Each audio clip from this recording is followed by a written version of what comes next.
tontolo politika kosa nydroso tamin'ny fionana ny arahana tamin'ny mpanao gazety androany ny komity mpanaramaso ny fanatanterahana ny sorodalana fotoana izay nitondran'izy ireo ny fomba fijeriny mahakasika ny fametrahana ny FFM izay rafitra voatondra ao anatin'ny sorodalana kanefa mbola tsy voapetraka mandraka kehitriny ny antsipirimba vao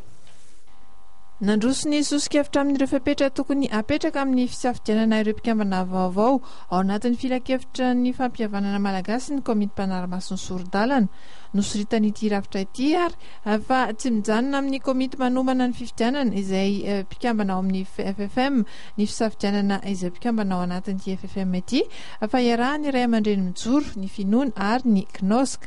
no maren'izy ireo ihany koa fa tokony hisy ny fanaovana fanadihadiana manokana izay tanterahany eny nivon'ny fokotany ny momba ny fitondrantenan'izay mpikambana ao anatin'ny filakevitry ny fampihavanana malagasy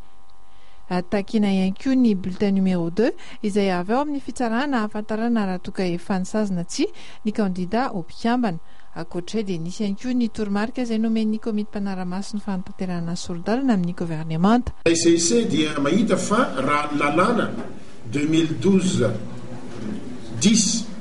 dia voatandrana tsara ny zavatra takin'izany tamin'ny asan'ireo entité telo ireo na zany aza nefa nisy any izay no heverinay no ny fa tereny fotoana nomena azy sy ny fanampiny fiantohana ny asa ny budget kely de kely ary afa fotoana fara tsy ampy ny fotoana tsy maintsy noazakazana ny asa natao noho zany dia misy any ireo tepoka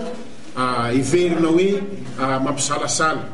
izay nanaovanay recommandation ia misy zany ny recommandation natao ho an'ny ireo entité telo dia ndray mandreny mijoro ny kinosk ary ny finoana dia isany reto recommandation dimy ny anankiray aminy voalohandrina dia ny hoe misy fisalasalana lazaina ny hoe sao dia nafangarony ny mpanao fifidianana ny comité de sélection zany sao nafangarony ny hoe ny incompatibilité amin'ny inéligibilité dia eo zany manao recommandation zay hoe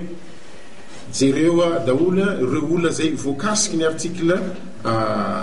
fafolo amin'ny lalàna 2012-10 dia ataovy zay fijereny zay raha misy zany dia